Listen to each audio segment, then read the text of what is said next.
Now for our political panel with our busy political editor, Lyndal Curtis. She's joined by Liberal MP Stuart Robert in Brisbane and Labor's Michael Danby in Melbourne.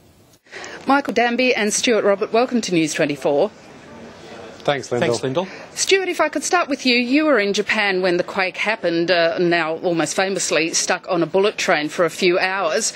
Can you believe the sort of images you are seeing out of Japan now? Unbelievable devastation, Lyndal. It would slowly unfolded during our 8 hours on the bullet train, but it wasn't until about 1 in the morning we got to the ambassador's residence and turned on Japanese TV. The full horror confronted us as to what the Japanese people were going through. Michael Danby, do you think people who are worried about loved ones understand the scale of the devastation and the real difficulty that Australian consular officials have trying to get in contact with people? I think one or two individuals accepted apart. I think most people are behaving very well, just as the Japanese people are behaving very well. I mean, if Japan's nuclear power plants can't resist the result of an earthquake like this, God knows what other nuclear power plants could. I mean, I feel so sorry for the Japanese people, and I think that's the widespread attitude of Australians who've got to know them over the years since the conflict of the Second World War. Stuart Roberts, do you believe that the Australian government's doing all it can at this time to not only try and get in touch with, as we've just heard, the just over 100 Australians that can't be accounted for, but also provide Japan with all the assistance it needs at this time? Absolutely, 100%, Lyndal. I was with the ambassador, obviously, on that Friday night, right through the night. We caught up again when the aftershock happened a bit before 5 a.m. The embassy staff were working right around the clock, and I was certainly there at the airport when the consular advance team arrived and set up to start assisting travellers, and of course they're still there at the airport assisting people. So full credit to what the embassy staff are doing, full credit to Ambassador McLean, and I think the Foreign Affairs Minister is handling the situation quite well. Michael, the Prime Minister, when she spoke at a press conference earlier today, addressed the fears she said some people might have about the impact from the Fukushima nuclear power plant, particularly the question of contamination. Does she need to be kind of damping down those fears? I think we need to be rational about these kind of things. I think she's been very clear about the 2 Australian aid workers who had to be checked out straight away when they were forced to land because of icing up of their helicopters in Fukushima airport. But I don't think it's a problem threatening Australia yet. The people we really have to be concerned about are our Japanese friends. And Stuart Robert, do you think this is now there's been some talk about the nuclear power debate in Australia? Has this put that debate off for many years? Time will tell, Lyndal, in that respect.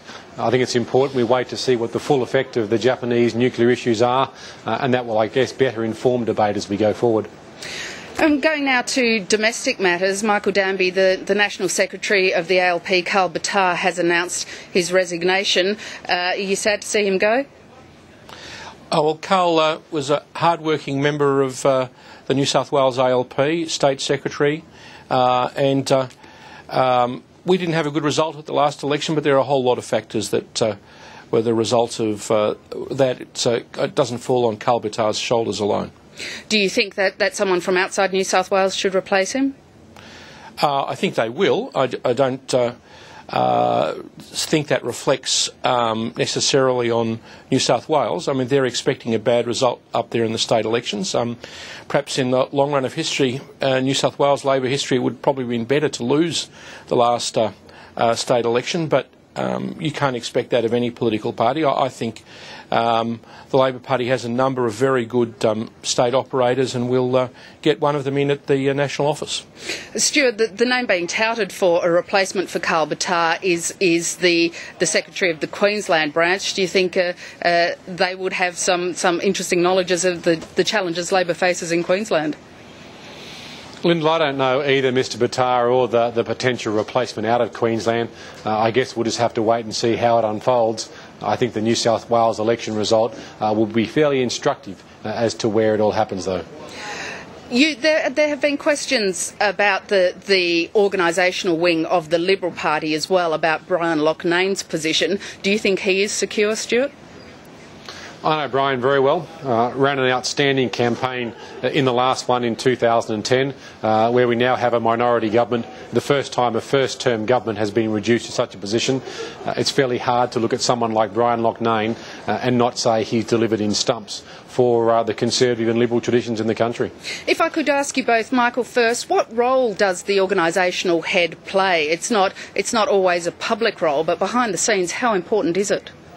I think it's quite important as a public spokesman, as an organiser, as a fundraiser. All of these kinds of things are sort of require a great deal of application and talent. And, I think to be fair to Karl Bitar v Brian Loughnane, we did have one surprising sub-story in the last federal election, and that was the seats of Eden Manaro and the two Central Coast seats that Labor won to some extent to our surprise, and criticism of the National Secretary of the Liberal Party. If they would have won those three, we wouldn't have a hung Parliament and Tony Abbott would be Prime Minister. Stuart, do you have a similar view of the role of the Federal Secretary of the Liberal Party? How important are they behind the scenes? The Liberal Party has a very different tradition to the ALP. The ALP is strongly controlled, I guess, by union support and by the backroom boys. The Liberal Party invests enormous authority in its leader. In this case, Tony Abbott sets the direction and sets the path on where we're going. Brian, of course, is instrumental in terms of campaigning, and that's where his primary focus lays. If we could go finally back overseas and the question of the no-fly zone in Libya, the Greens' lower house MP Adam Bant is saying that should go ahead and that Australia should play a role in that. Michael Danby, if the no-fly zone does get up, should Australia actually commit some effort to this rather than just a diplomatic effort? Well, I'm no big fan of the Greens, Lyndal. I don't believe in their 30% death tax, and I am surprised that they are in favour of humanitarian intervention in an armed kind of way, because that's what enforcing a no-fly zone in Libya involves. It involves attacking the Libyan Air Force and air defences on the ground. I don't think Australia should be sending the Australian Air Force to participate in that. If the UN Security Council votes to have American or NATO or Arab air forces involved in that, I think that's something Australia should support. Stuart, Robert, you've spent a long time involved in defence issues. If Australia wants a no-fly zone, should Australia commit planes if needs be? Well, the Coalition's made it perfectly clear that we'd be urging the United Nations to take decisions in this respect in support of what the Prime Minister announced in the Australian Parliament.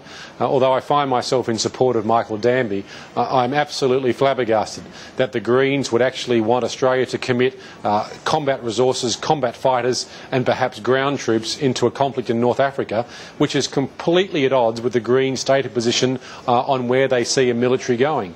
The Greens seem to take every populist line they possibly can, knowing full well they'll never have to implement any of it. So the Greens simply need to stump up and actually outline exactly what their defence and military policy is, because when Adam Bant talks about committing fighter planes into a combat role, I'm not sure he really understands what he's actually advocating. Why do you think there is some caution, particularly amongst NATO countries, about the prospect of a no-fly zone? Well, if you heard Secretary Gates talk about a no-fly zone, what he was talking about was the use of allied aircraft, as in aircraft from predominantly NATO countries and its allies, patrolling the skies 24/7, controlling radar traffic, dealing with any surface-to-air missile systems, dealing with any hostile communications or intelligence systems. That requires an enormous amount of firepower. It may require the use of lethal force on the ground, and as Secretary Gates pointed out, it may even require the use of lethal force by ground forces to deal with surface threats. Now, that's not something we should blindly step into, as the Greens would apparently want us to do. Michael Danby, Kevin Rudd's been pushing for a no-fly zone. Do you think he goes into this push for it with his eyes wide open? Oh, I think he does. He's been very insistent that the Arab League take the front foot on this and that it be authorised by the Security Council.